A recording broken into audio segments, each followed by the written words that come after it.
Hello. Today I'll be talking about CP, short for cerebral palsy. So cerebral meaning the brain, and as palsy meaning lack of movement. Okay. Okay. So I'm gonna be reading the book as I go, but I'm gonna make it very briefly and simplified. Okay. Okay. Cerebral palsy is a term used for motor function disorder that result from damage to the immature brain. Okay, so this is a non-progressive condition. It is a result of a lesion that occurred during the perinatal period. So from halfway, the first half of the pregnancy, okay, to 7 days of postpartum. Okay, and also up to 3 years of age. So when the trauma happened during those period of time, and that's what cerebral palsy is. Okay, so so there's a possible causes of cerebral palsy.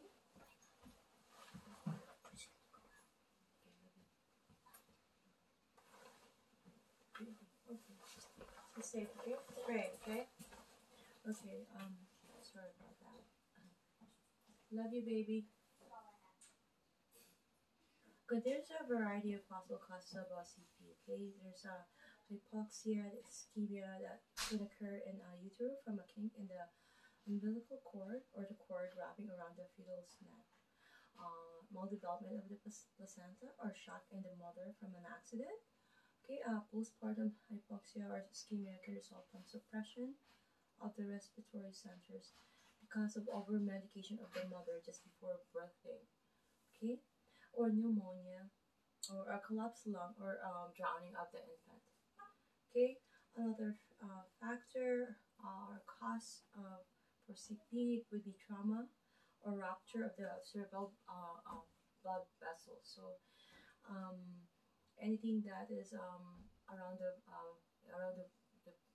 brain, sorry, blood vessels. I'm getting distracted because my girls are going out. Um, so um, so there's a rupture in those vessels can occur. Okay. Okay. So difficult of prolonged delivery, such as with a breech birth. Okay. Um, or a very large baby, maybe over 10 pounds, perhaps, or over 13 actually. Um, that will be the the the time that it will be determined that it needs to do some cutting um, during the birthday. Okay. Again, sorry. Oh God. Okay. So the brain of a premature baby is particularly susceptible to hemorrhage, and a stroke can occur as a result of dehydration.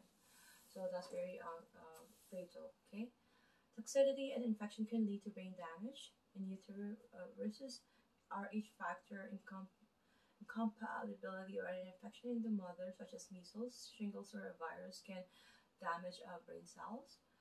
So postpartum meningitis or viral encephalitis and lead and carbon monoxide poisoning account for 57% of people with CP. Okay, and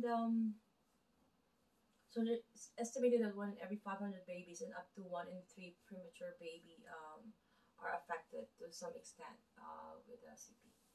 Okay, so senses such as vision and hearing are commonly affected to varying degrees. These sensory losses result in compromised learning and communication skills. Okay, epilepsy as well as mental development delay and emotional disturbances may be present. While the mental development delay and emotional disturbances may be present, there's also some original symptom change as the child ages, and obviously when the central nervous system matures, so there's other symptom that comes along during that time. But from the original lesion, this is a non-progressive condition, but from the original lesion, right? there's could be some changes, or like in terms of the symptom changes. Okay. Okay, so since CP occurs at such an early age, the long-term effects can result in increased functional losses. These are due to chronic stresses that occur as the person compensates for the effect of the disability.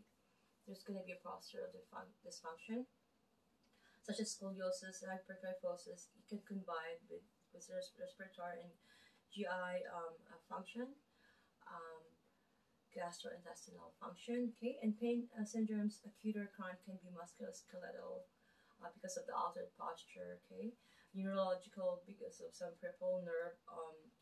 There could be compression or entrapment on those nerves. Okay, or arthritic cases because of the altered biomechanics or joints. Okay, osteoporosis and in turn fractures are common as a result of limited weight bearing and inactivity. Okay, because the bone needs that movement, and to be able to have that bone density, the bone mineral density that it needed, it needs some movement. Okay, the side effect of some medication can compromise bone density. For example, dilantin, an anticonvulsant used to treat seizures, has been found to contribute to osteoporosis. So it is also thought that the original disease process of CP causes certain tissues, organs, and organ system to be weak. Okay, over a lifetime, this may speed the aging process in these structures. Okay, so there's no really cure for CP. Otherwise, you know, it's not, because it happens during the early life of the baby, or up to 3 years, like I shared earlier. Um, and also that maybe a surgery could happen. They could cut the tendons to lengthen the muscle that are shorten the tendons, especially those that are involved, because they'll be having some um, maybe some be involved in a support group, community, that or they could go for a physiotherapy, occupational therapy, so they can have their independence somehow, because it's possible. So a lot of CP could raise families, and I have witnessed one family relative, and also if they can also receive some massage therapy, because there's a lot of muscles that are weakened, and that needs to be stimulated. But there's also a lot of muscles that are tight because it's being compensated because of the dysfunction that happened. Okay. For instance, like those surgery, if you wanted to increase the dorsiflexion, you would you know cut the tendon or of the gastrocnemius, right? The tendon, just to lengthen it, so that the dorsiflexion will be increased. And okay, so I'll be talking about the manifestations. Okay. Okay. Well. Okay. For impaired movement is usually hemiplegic, diaplegic, or quadriplegic, but can be monoplegic or triplegic. So monoplegic is one part of the limb. Hemiplegic is two parts, one upper limb and one lower limb usually. And I talk about this on the prior blog.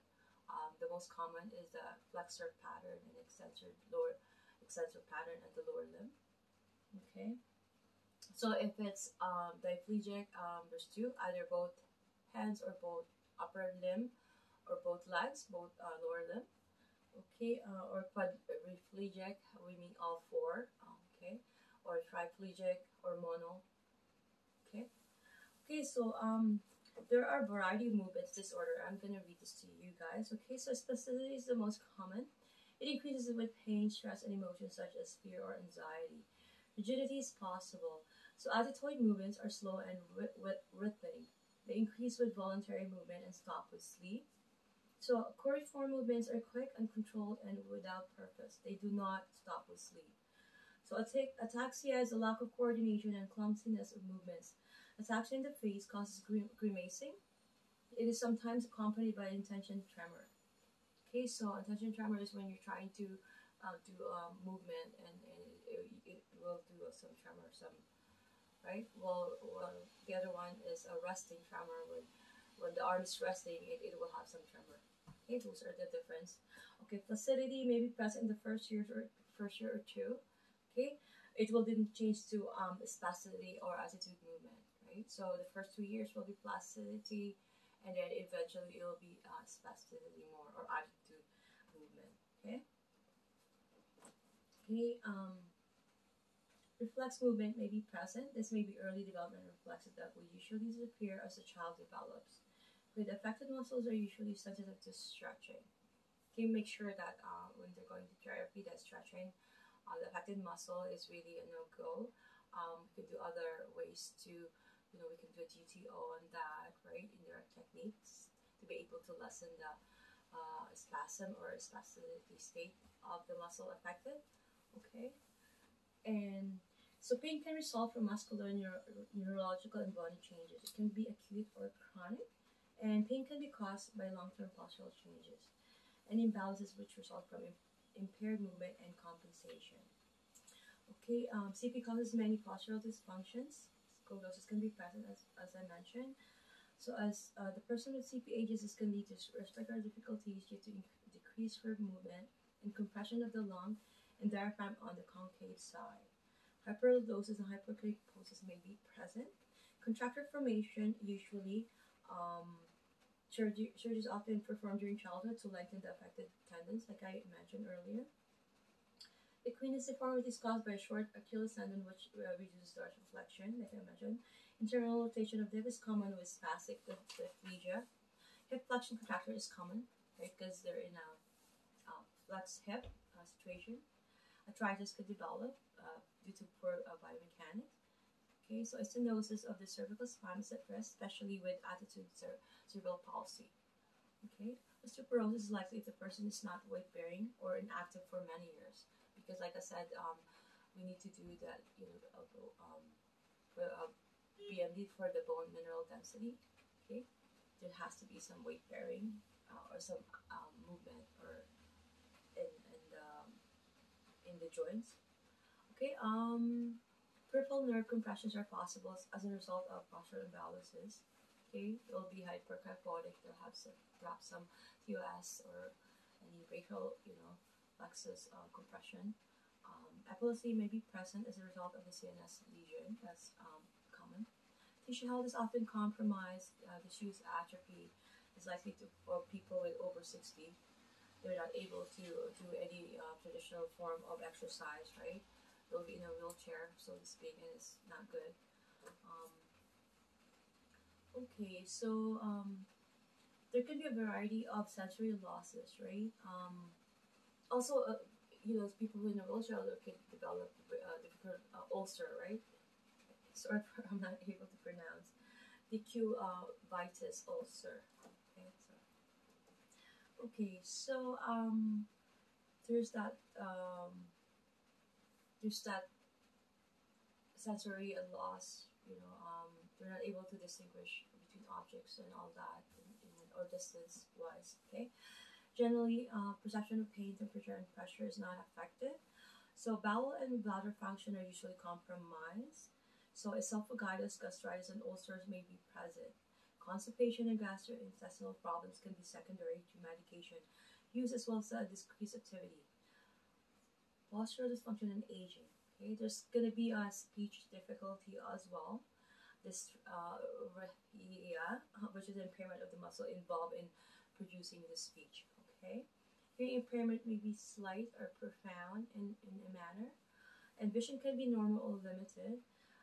The person may be cross-eyed or maybe squint excessively. Blindness is also possible. Okay, frustration and anger will result if the person is severely physically disabled but of average cognitive awareness. Okay, this is due to difficulty in communication and extreme functional limitation.